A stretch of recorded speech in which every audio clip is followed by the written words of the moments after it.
Students तो इस video पे जो टॉपिक हम कवर करेंगे वो है अपडेट कमांड और यूज़ ऑफ अपडेट कमांड और लाइक पैटर्न। तो जैसा कि हम डेटाबेस जो जिसमें प्रीवियस वीडियो पे काम कर रहे थे वो था यूज CBSE 21। इसके बाद जो टेबल था हमारा वो था T1। तो सेलेक्ट एस्ट्रिक फ्रॉम T1। तो ये इस टेबल पे हम प्रीवियस विंडो पे काम कर रहे थे, वीडियोस पे काम कर रहे थे। तो अब एक जो नया टॉपिक है इम्पोर्टेंट है, अपडेट कमांड है ना। तो इसको अगर मैं लिखूंगा ऐसा, यूज ऑफ अपडेट कमांड। तो अपडेट कमांड का जो यूज होता है वो जो टेबल के अंदर के रिकॉर्ड्स होते हैं या जो डेटा है, फॉर एग्जांपल देखिए रवि, मोहन, सीता, रश्मि, अभी इसको मेरे को चेंज करना है या अपडेट करना है तो अपडेट कमांड यूज होता है। ठीक है, तो पहले अगर जा रहा है क्वेश्चन ऐसा, write a query to increase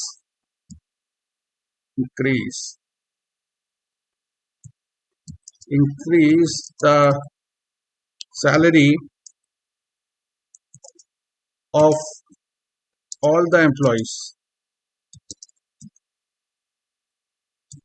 अब मेरे को सैलरी तो बढ़ाना है, क्वेश्चन पढ़ के ये समझ में आया कि सैलरी तो बढ़ाना है, सभी की सैलरी बढ़ाना है, मान के चलते हैं 500 रुपीज से।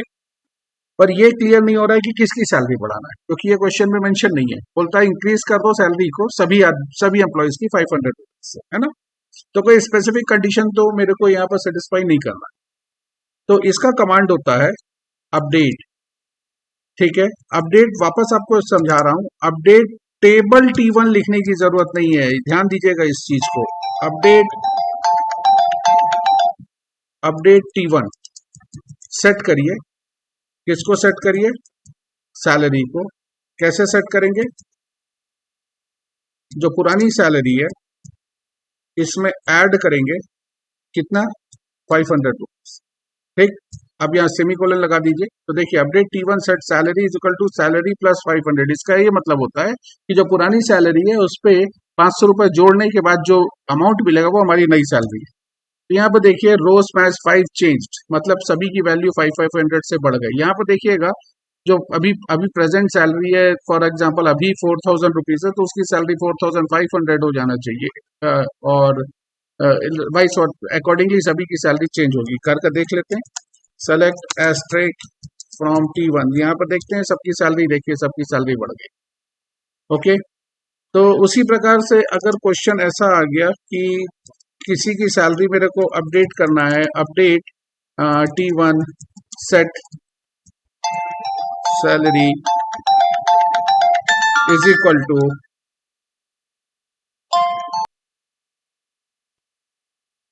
तो update T1 set salary is equal to salary plus 100 rupees. Condition डाल देते हैं वेयर, जिसकी सैलरी मान के चलते हैं where salary is greater than 50,000। तो 50,000 से ज्यादा वाला तो एक ही बंदा है, उसकी सैलरी को 100 रुपए से और बढ़ा दे। ठीक, देखो एक चेंज हो गया। करके देखते हैं कि वो रिफ्लेक्ट हो रहा है क्या। Select asterisk from T1। देखो यहाँ पर ये रवि की सैलरी 100 रुपीज से और बढ़ी। करेक्ट है। तो ये अपडेट कमांड का जो यूज होता है वो अब मेरे ख्याल से आपको क्लियर हो गया होगा कि एक इसको अगर मैं रिव्यू या रिवाइज कर रहा हूं तो ये समझ में आ रहा है कि अपडेट टेबल नहीं लिखना है, अपडेट T1 है ना। जो भी T1 ही नहीं है, मतलब जो भी आपके क्वेश्चन पेपर में टेबल का नाम दिया होगा वो लिखना है। ठीक है, सेट कीवर्ड होता है। अब इससे मेरे को ये समझ में आ रहा है कि किसी भी ऐसा अपडेट करना मतलब ये कहीं पर भी नहीं लिखा है कि सिर्फ आपको नंबर्स को ही अपडेट कर सकते हो, आप किसी का कोई भी वैल्यू चेंज कर सकते हो। फॉर एग्जांपल चलो रवि ने अपना नाम बदल दिया, रवि ने अपना नाम कर दिया रामू, तो कैसे होगा? बदल सकते हैं क्या? कर देखते हैं। अपडेट T1 सेट करो किसको? इस बार ई नेम को सेट करना है। ई नेम इज इक्वल टू क्या क्या सेट करना है?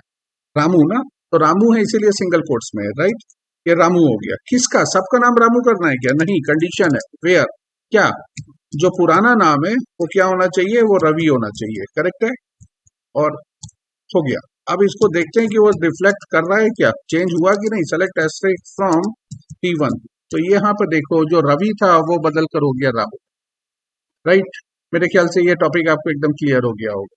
तो use of update command means update command is used whenever you want to change the data or records of any existing table, ठीक है। Point number 2 that is very important, please don't write table, update table T1, so that word table is not required here, okay। समझ में आ गया, update में कोई doubt नहीं होगा।